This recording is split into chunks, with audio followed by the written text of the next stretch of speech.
Ça va.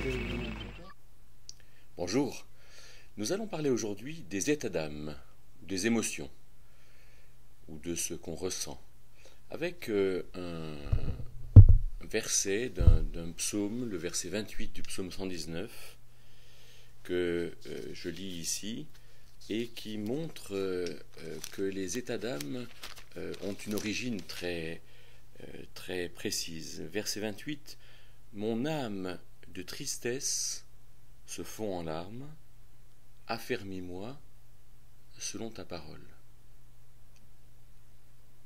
On voit donc ici que le psalmiste comprend que la parole de Dieu en lui donne de la consistance, de la force, intervient dans les états d'âme. Mon âme de tristesse se fond en larmes, affermis-moi selon ta parole. On peut donc comprendre que nos états d'âme, l'état de notre âme, les états de notre âme dépendent de comment nous regardons les choses, les personnes, les circonstances, ce que nous faisons, et que suivant ce que nous cultivons dans notre relation à Dieu, alors nous aurons des états d'âme agréables ou désagréables. Pierre est quelqu'un qui va en quelque sorte rappeler cette chose-là. En 1 Pierre 1,22, il va dire « Ayant purifié vos âmes par l'obéissance à la parole ». Nos états d'âme, c'est quelque chose d'universel. Quand on regarde les gens, on a l'impression qu'il y a des gens qui n'en ont pas, qui sont toujours, alors soit toujours souriants, soit toujours flegmatiques, qui n'expriment jamais de tristesse, d'impatience, mais nous avons tous des états d'âme. Et la personne qui pleure souvent, la personne qui est triste, la personne qui est toujours joyeuse, ne veulent pas signifier précisément que nous soyons différents. Nous avons tous des états d'âme et les mêmes états d'âme. J'en ai fait une description générale en 6 classes et donc en 12 sous-classes d'états d'âme dans lesquelles je n'ai pas le temps de rentrer dans cette vidéo, mais ceux qui seraient intéressés pourraient me le demander par mail éventuellement. Les états d'âme sont universels. Tout le monde ressent la colère, la peur, l'insatisfaction, la frustration, la fébrilité, la tristesse. Et tout le monde voudrait, à l'inverse, construire avec la paix, avec l'amour, la satisfaction, le plaisir, la sérénité et la joie.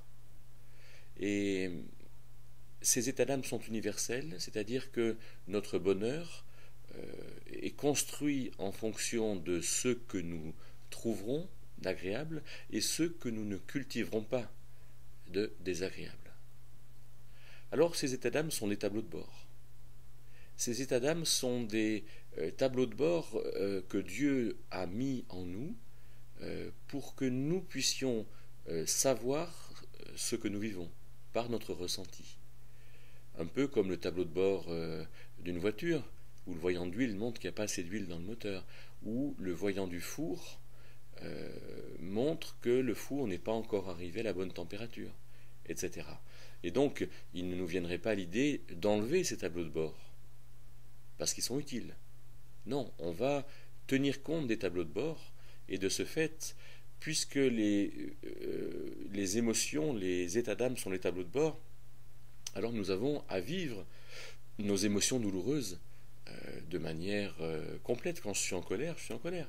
Quand j'ai honte, j'ai honte. Quand je suis frustré, je vis la frustration, mais j'essaie de comprendre ce qu'il y a derrière.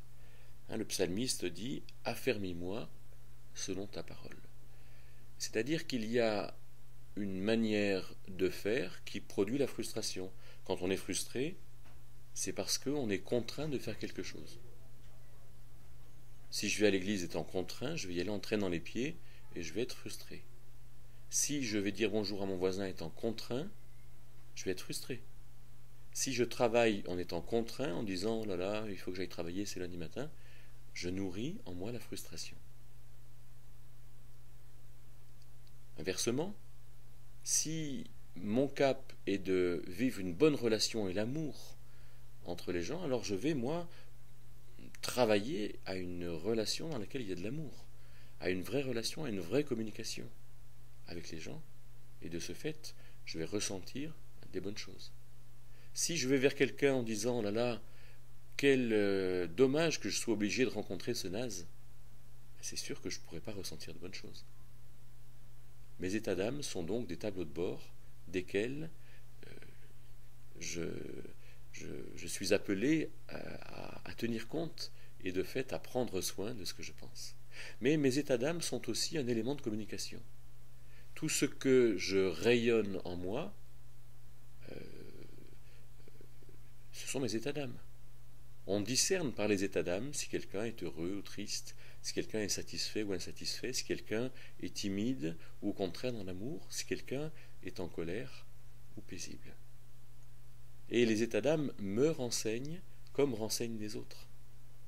Et c'est pour ça que quand on me demande si ça va, je peux dire ce qu'il en est, mais encore faut-il que j'y réfléchisse, que j'y mette des mots et que je rentre dans cette communication qui est tellement utile. Alors que cette réflexion sur les états d'âme, sur les émotions, puisse nous aider à les vivre pleinement pour nous et dans notre relation avec les autres.